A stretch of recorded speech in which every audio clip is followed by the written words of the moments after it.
I was going to do a different video today, but yesterday on a live stream, I was talking to this young kid, nice fella. He was telling me how he has done 3 years of college and he had to leave because he just felt it was just a waste of his time. And he'd done 3 years and he had close to $100,000 in debt. The kid, a smart kid, but he'd gotten into this train of getting into more and more debt to pay for his education, his so-called education, because he himself told me that it was a complete waste of his fucking time. He wasn't learning anything. It was just SJW bullshit because he was studying English, of all things, right? I got a minor in English back in the early 90s, and even back then I knew it was just a bunch of bullshit. So he did 3 years of this shit, got nearly $100,000 in debt, decided to drop out for a bit, and he's starting a job, 10 bucks an hour, and you know, this is a smart kid, and I wish him only the best, okay? I'm not, you know, dancing on another man's grave here. But this kid, he was telling me, and he used this great expression, he called it a labyrinth of debt. He has this labyrinth of debt whereby he has to pay 200 bucks a week on his loans. There's no way he can afford it. 200 bucks a week, that's close to $900 a month. And he's working something at a job that's minimum wage. There is simply no way that he's going to be able to afford paying back those loans. Not at $800-900 a month. So what's he going to do? He's going to postpone. And that debt is going to snowball. It's going to get bigger and bigger. It's going to be like a fucking cancer on his life. This is a smart kid. He had his head screwed on straight. He was reading the right books. You know, of course, not taught in college, right, where he was supposed to read the right books. No, he was reading them on his own. Poor bastard. He was reading the right books, his head screwed on straight, smart kid. And he'd gotten fucked by the system, by this, the college industrial complex, okay? Now, you have to understand the system, who it's built for, okay? You have to understand who benefits. I always tell you guys, always question who benefits. And I'll tell you who benefits from the college industrial system. The college industrial system benefits administrators. Administrators and also investors.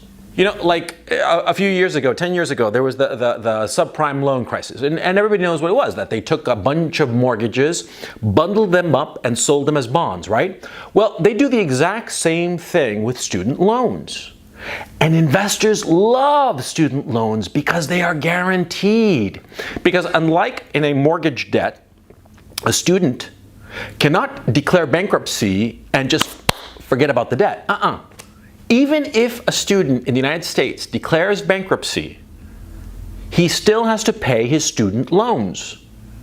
So that means that in a very real sense, student loans are guaranteed money. So investors love them. Now, let's look at the administrators. You know, I read this tidbit, I think it was on Twitter or someplace like this, and I checked it out and it's true. University of Michigan, there are 100 administrators in their diversity and equity program. 100 administrators. Now, if you think that those 100 administrators, on average, get a salary of just say, for the sake of argument, 50 grand a year, which isn't that much. 100 administrators, that's what? $5 million a year. How many students need to pay for $5 million a year? Well, if you say that roughly you have $25,000 a year in fees and tuition and what have you, it means that you basically need 200 students to pay for the salaries of those 100 administrators. Administrators, not professors, administrators. Because that's what's going on in universities today, in American universities at least. The professors, the number of professors are not growing. It's the number of administrators. And here's the worst part. Insofar as professors are concerned, a lot of those professors are no longer on the tenure track. They're visiting lecturers. They're associate professors. They're people who are working on yearly contracts for a fixed salary, who are not on the tenure track, and who have to renew their contract every year. They're like, you know, journeyman academics who never find a home. And they're cheap. They're much cheaper than tenure-track professors.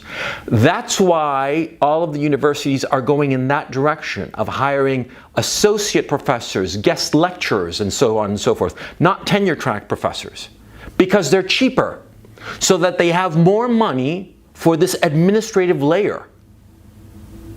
And students are paying for it via debt.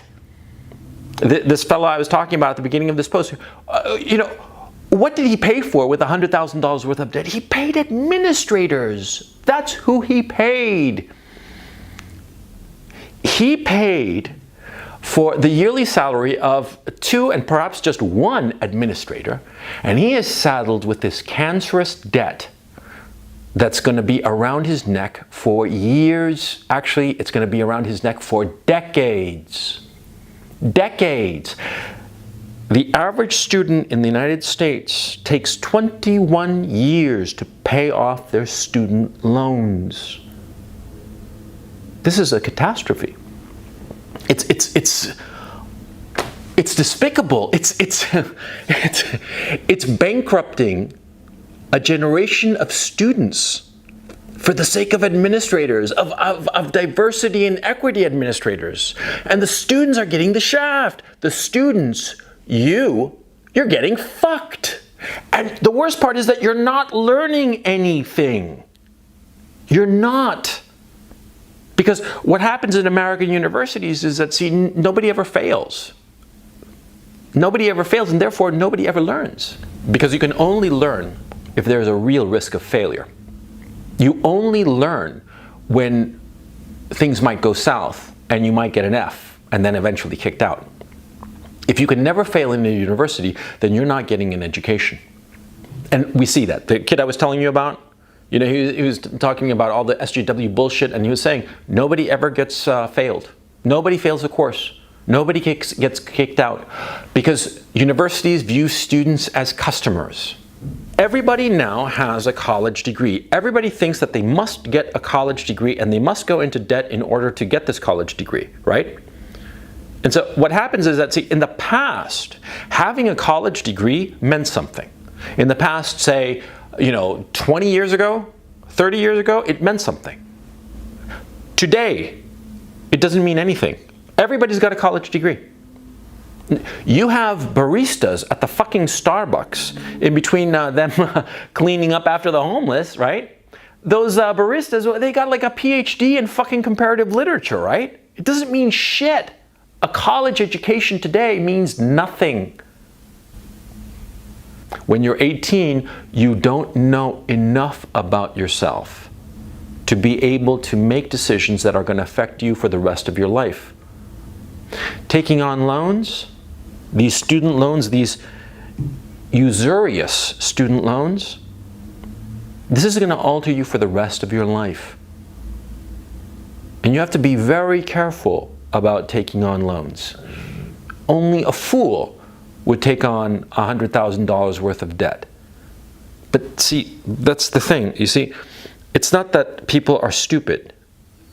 They've been convinced that this is a good idea. It's not. It's a horrible idea.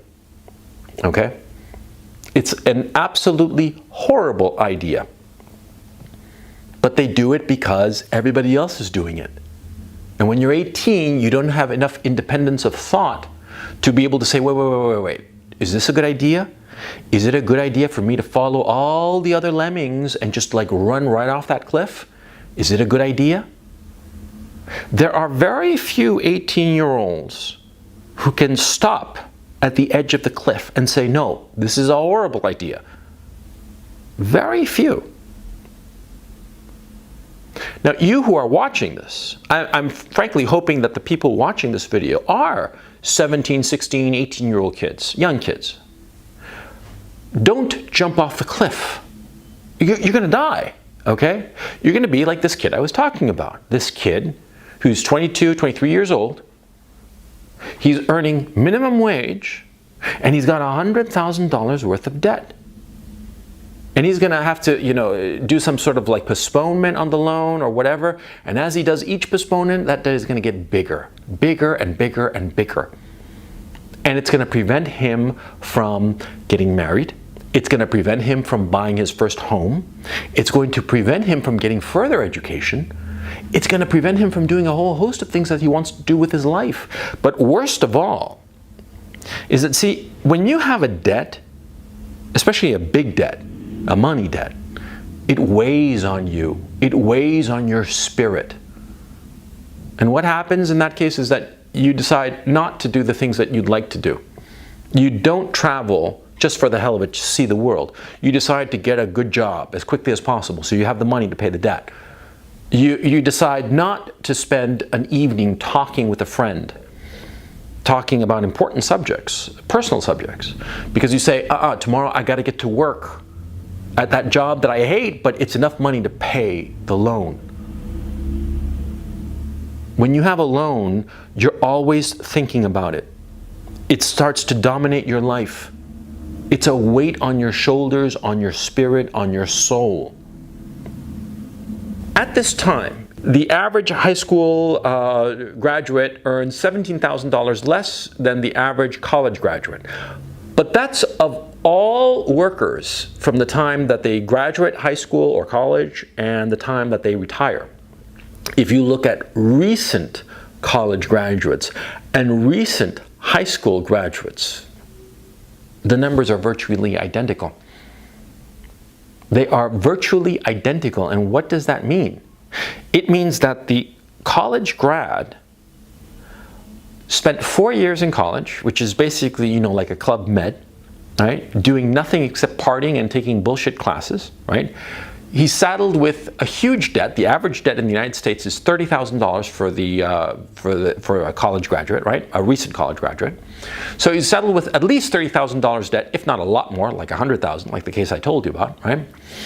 And he goes out into the world, and he's earning the same as the guy who just got a high school diploma. And the difference being, of course, is that the college graduate spent 4 years in college, not working. Whereas the high school graduate spent those 4 years working. So he's earning more than the college graduate of his same age. And he's going to continue earning more. And he's not going to be saddled with debt. That's the key issue. The key issue, it's the debt. The debt kills your life. There's a reason that in the past, usury, that is, lending money for profit, there's a reason that in the past, usury was punishable by death. Because in a very real sense, usury, loans, interest-accruing loans, can kill you. If you're a high school student, don't go to college, don't go into debt, do something else with your life, anything else. Go out into the world, travel, read the right books, do this, that, the other. It doesn't matter what you do. Just don't go into this debt because it will kill you.